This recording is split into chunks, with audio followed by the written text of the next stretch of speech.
You're on. Okay. The boy will be safe. No harm. Hillary Clinton again today. Everybody's expecting something really big from this investigation with Benghazi and with Trey Gowdy. And Trey Gowdy, man, is a person to be extremely admired. He is an American patriot through and through. He is what made America great and strong. The attitude that he has to bring righteousness and to bring our Constitution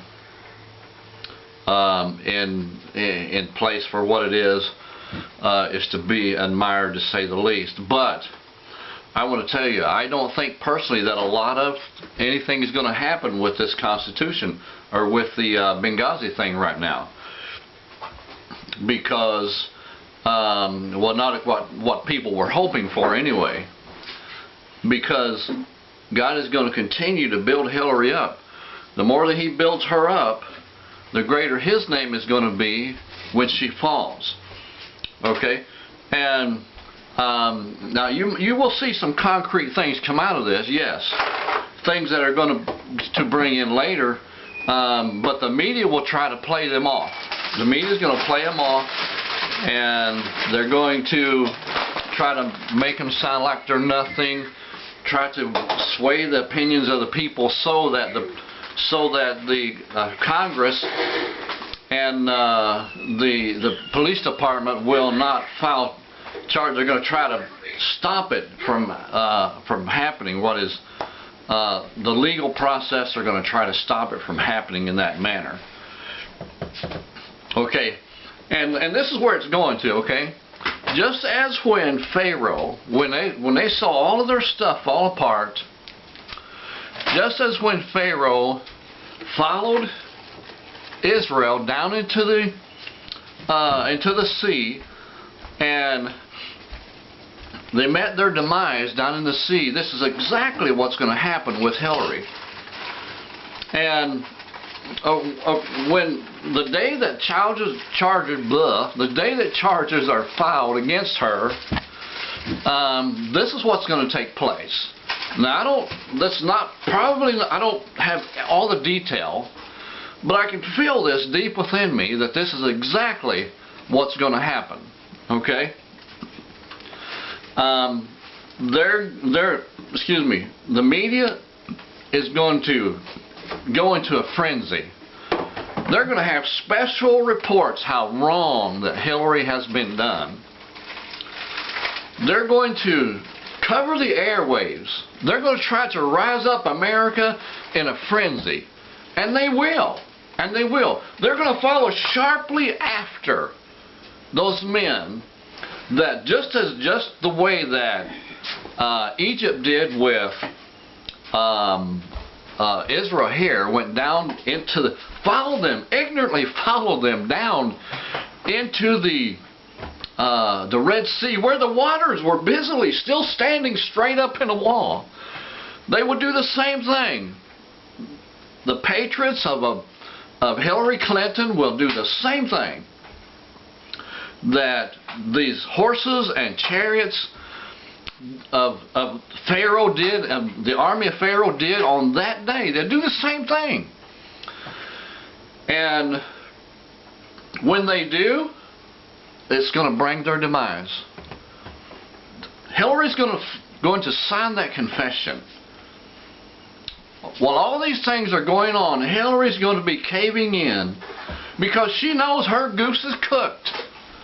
At this point, she don't know it yet. She still thinks that she can get by with executive privilege. She's got her eyes set on that Oval Office.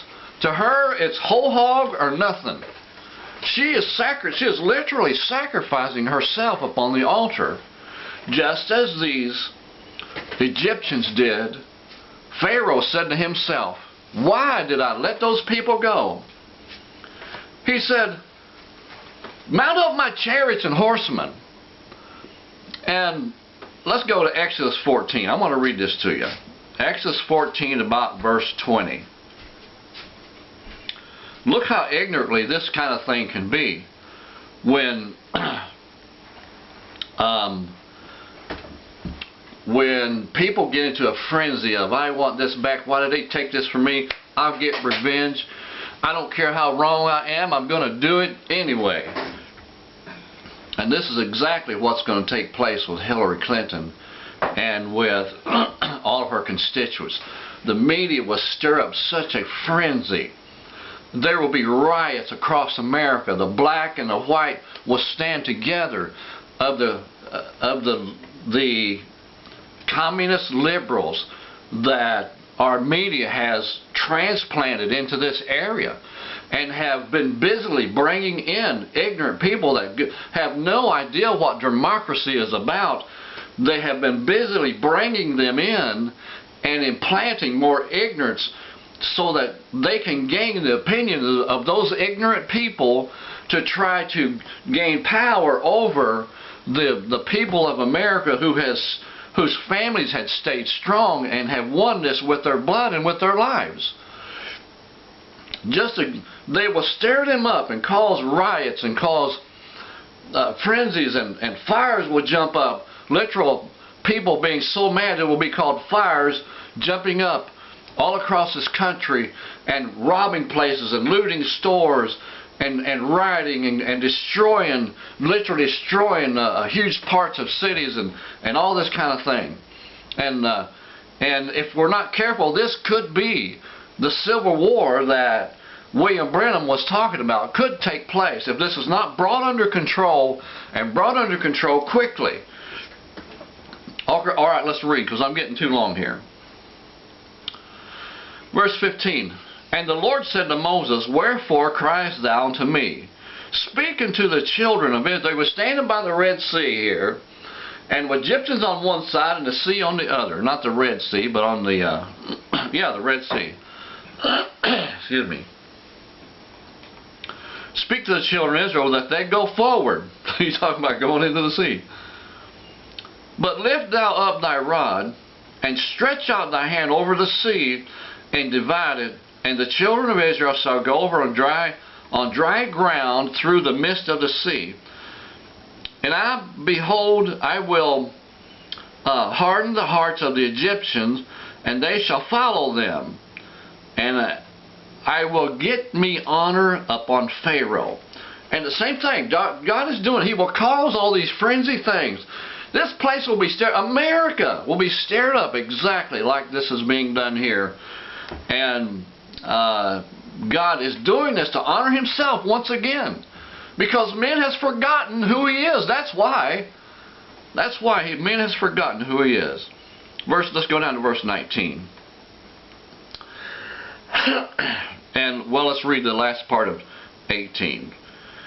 It says, and the Egyptians shall know that I am the Lord, when I have gotten me honor upon Pharaoh, and upon his chariots, and upon his horsemen. And the angel of God, which went before the camp of Israel, removed and went behind them in a pillar, and a cloud went from before their face, and stood behind them. And it came between the camp of the Egyptians and the camp of Israel, and it came a cloud and darkness to them. I'm trying to read fast here, so just to kind of try to put together what I'm saying. But it gave light by night to these, so that the one came not near the other all the night. In other words, it kept Israel and the Egyptians apart until God did His thing with the sea.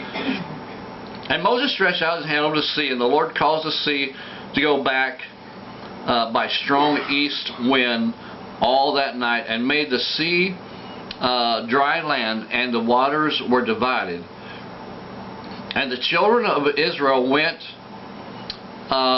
into the midst of the sea upon the dry ground, and the waters were a wall unto them, and unto them on the right and on the left. There was a wall. It didn't just spread apart and fall back into a flat sea. There was a wall on either side. I imagine there was some fish that was swimming right along and fell right out on the dry ground, you know, fed Israel as they went. Anyways, And verse 23, and the Egyptians pursued and went in after them to the midst of the sea, even Pharaoh's horses and chariots and horsemen. And it came to pass that in the morning which the Lord looked into the host of the Egyptians through the pillar and of fire and the cloud, and troubled the host of the Egyptians, and took off their chariot wheels, that they drave them heavily, so that the Egyptians said, let us flee from the face of Israel, for the Lord fighteth for them against the Egyptians. Amen. That's why Christians don't fear, because they know God fights for us, just like He did here. And He will again. He will again. In this time coming, when all this, the media is stirring up, listen, the Christians are going to come out to the good of this. They're going to come out to the good of this. And there's so much more to that, okay? And the Lord said to Moses, stretch out thy hand over the sea, and the waters may come again upon the Egyptians, upon their chariots, on their horsemen. And Moses stretched forth his hand over the sea, and the sea returned to his strength when the morning appeared, and the Egyptians fled against it. And the Lord overthrew the Egyptians in the midst of the sea, and the waters returned and covered the chariots and the horsemen and all the hosts of Pharaoh that came into the sea after them. And there remaineth not so much as one of them. Listen, and this is what's going to happen. God is going to destroy the heart of the spirit that is destroying this country with this Hillary Clinton thing. God is going to destroy it. Good men, preachers and teachers, good men that love God, they're going to walk out on the surface of the ground and not be afraid. Listen, for so long the media has been trying to push the loving preacher of God into the closet. Well, listen, they're going to come out. Media, listen to me. The preachers are going to come out of this closet, and after God has destroyed you, they're going to walk out onto dry ground, and you're going to be in the very depths in which you have tried to create for us, for God's people. Amen. All right, I got to get out of here. Got to go to work. Been working some 12-hour days, trying to get my farm out of the ditch. My pastor told me the other day. He says, I understand what it's like to get an ox in the ditch, and I'm thinking, man, I got the whole farm in the ditch. But this is a good thing. It's a godly thing. All right, we'll see you next time.